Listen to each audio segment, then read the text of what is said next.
ஓம் முருகா போற்றி.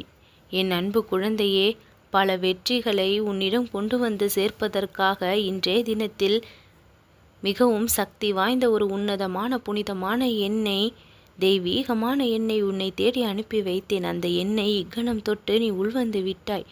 உன் வாழ்வில் மாபெரும் மகிழ்ச்சியும் மிகப்பெரிய வெற்றியும் கிடைத்தே தீரும். எத்தனையோ நாள் காத்திருந்தும் கிடைக்காத விஷயங்கள் எல்லாம் இனிமேல் நலமாக சுகமாக கிடைத்துவிடும்.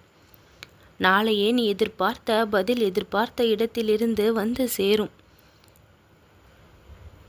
எந்த விஷயங்கள் எல்லாம் உன் வாழ்வில் இருந்து ஒதுங்க வேண்டும் என்று நினைத்தாயோ, எதையெல்லாம் அகல வேண்டும் என்று நினைத்தாயோ அத்தனை தடைகளும் அகன்றது. உன்னை நான் சோதித்து பார்த்த காலங்கள் முடிந்தது. அத்தனை சோதனைகளும் உன்னை உன் வாழ்வில் மெருகேற்றி இருக்கின்றதே தவிர உன்னை வீழ்த்த எந்த சோதனையும் நிகழவில்லை.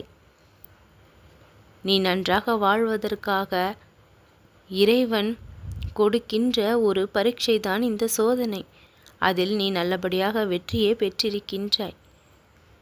உன் வாழ்வின் லட்சியம் எதுவோ அதை எந்த ஒரு தாமதமும் இல்லாமல் நீ துரிதமாக பெறுவதற்கு நான் வழி செய்வேன். அளவுக்கு மீறும் பொழுது எதுவானாலும் நஞ்சாகின்றது என்ற நிலைமையை பல விஷயங்களில் நீ அனுபவ பாடமாக கற்றிருக்கின்றாய். அளவுக்கு அதிகமான அன்பையும் பாசத்தையும் உரிமையும் பிறர் மீது காட்டும் பொழுதும் எடுத்துக்கொள்ளுகின்ற பொழுதும் அதற்கான மதிப்பும் மரியாதையும் அவ்விடத்தில் கிடைக்கப்படுவது இல்லை. அளவோடு இருக்கும் பட்சத்தில் தான் கிடைக்க வேண்டிய மதிப்பு கிடைக்க செய்கின்றது.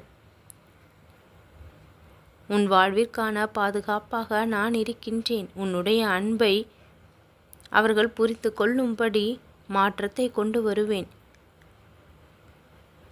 வாழ்க்கை எத்தனை கஷ்டங்களை கொடுத்தாலும் அத்தனை கஷ்டங்களையும் தாங்கிக் கொண்டு இறைவனின் துணை உனக்கு இருக்கின்றது என்று என்னுடைய கரங்களை இருக்க பற்றி கொண்டிருக்கின்றாய். உன்னுடைய வாழ்க்கை மிகவும் என்னால் ஊக்கப்படுத்தப்படும். உன் மனதை கட்டுப்பாட்டுக்குள் வைக்கும் பட்சத்தில் உன் வாழ்க்கை மிகவும் வேகமாக உயர்ந்த நிலையை அடையும். எதையெல்லாம் கட்டுப்படுத்த முடியவில்லையோ அப்பொழுது நினைப்பது எல்லாம் நடக்கவில்லை என்கின்ற ஒரு விரக்தியும் வந்து விடுகின்றது. இன்ப துன்பம் எதுவானாலும் மனதை பக்குவப்பட்ட நிலையில் வைத்துக்கொண்டு இரண்டையும் சமநிலையமாக பார்க்க தொடங்கிவிட்டால் நிம்மதி குறைய வாய்ப்பே இல்லை. எல்லாவற்றிலும் சகிப்புத்தன்மையும் பொறுமையும் இருக்க கற்றுக்கொண்டு விட்டால் எந்த ஒரு இடத்திலும் விரோதமும் ஏற்பட போவது இல்லை. பிறருடைய குணங்களை மாற்ற முடியுமா என்று கேட்டால் அதற்கான விடை என்பது கடினமாக இருக்கின்றது. மாறுவது போல மாறுகின்றார்கள். திடீரென்று உண்மையான குணம் வெளிப்பட்டு விடுகின்றது. உண்மையான பிறவி குணத்தை மாற்றுவது அவ்வளவு சுலபம் அல்ல. எந்த பணியை செய்வதற்காக இந்த பிறவியில் பிறப்பெடுத்தார்களோ அந்த பணியை செய்துதான் ஆவார்கள். எந்த விதத்தில் அவர்களுடைய செயல்கள் இருக்குமோ அந்த விதத்தில் இருந்துதான் ஆக வேண்டும். சுழன்று கொண்டிருக்கும் காலச்சக்கரம் அந்த வேலையை பார்த்து கொள்ளும். மாற்றம் வர வேண்டிய நேரத்தில் மாற்றம் வரும். அதுவரை நாம் பொறுத்துதான் ஆக வேண்டும். நம் நிலையிலிருந்து மாறாமல் தூய உள்ளத்தோடு எல்லா நிலையிலும் உள்ளன்போடு இருக்க பழக வேண்டும். எல்லா ஜீவராசிகளிலும் மிகுந்த கருணையோடு இருக்க வேண்டும். நீ செல்லும் பாதையில் தடைகள் வந்தால் அதை நினைத்து தவிக்கக்கூடாது. தகர்த்து எறிய வேண்டும். தவிர்த்துவிட்டு முன்னேறி செல்ல வேண்டும். நீ காத்திருக்கும் விஷயங்கள் எல்லாம் ஒவ்வொன்றாக நடக்க ஆயத்தமாகிக் கொண்டிருக்கின்றது. மிக விரைவிலேயே உன் வாழ்விற்கான வெற்றியும் அதிர்ஷ்ட காலமும் ஆரம்பமாகவும் இருக்கின்றது. தோன்றுகின்ற எண்ணமும் செய்யப்படுகின்ற செயல்களும் பிறருக்கு எந்த விதத்திலும் தொல்லையும் துன்பமும் கொடுக்காத பட்சத்தில் அனைத்தும் நல்லபடியாக நடக்கும். பிறருக்கு துன்பத்தை ஏற்படுத்தக்கூடிய செயலையோ சொற்களையோ பிறருக்கு கேடு விளைவிக்கின்ற செயலையோ சொற்களையோ பயன்படுத்த தொடங்கும் பொழுது நம் நிம்மதியும் மனதில் இருக்கக்கூடிய சந்தோஷமும் நிலை குலைகின்றது. எப்பொழுதும் உள்ளன்போடு பிறரிடம் பேசவும் பழகவும் நம்முடைய செயல்களும் இருக்குமேயானால் அந்த இடத்தில் ஒரு நேர்மறை ஆற்றல் வளர்ந்து கொண்டே இருக்கும்.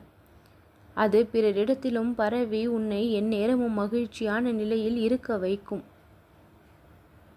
மாறாக போட்டி, பொறாமை, மூர்க்க குணம், கோபம் இவற்றையெல்லாம் வெளிப்படுத்தி கொண்டு இருக்குமேயானால் நம்முடைய நிலைமை நிம்மதியை இழந்து விடுகின்றது.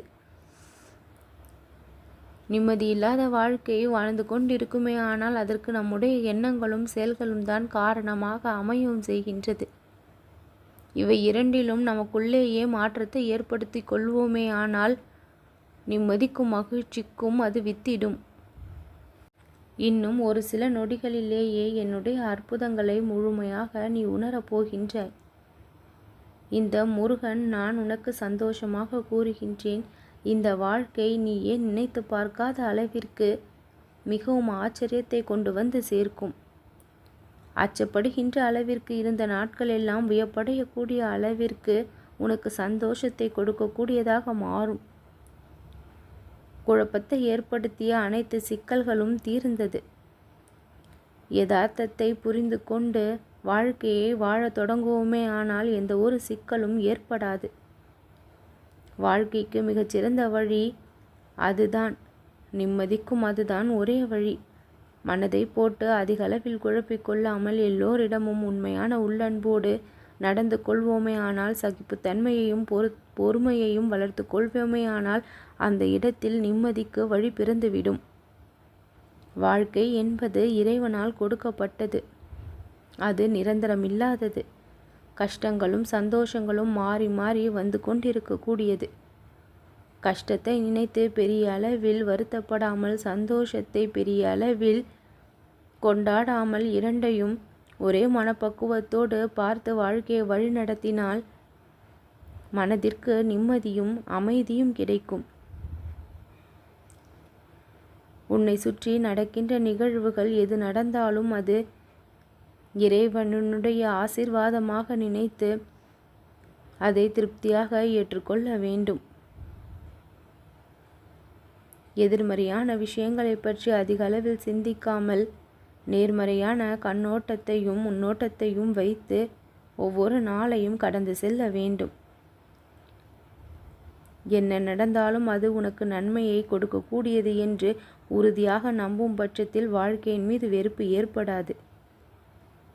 உன்னிடத்தில் இருக்கக்கூடிய உண்மை, நேர்மை அது எனக்கு மிகவும் பிடித்திருக்கின்றது. என்னை ஒரு மனதாக நீ வணங்கி வருகின்றாய்.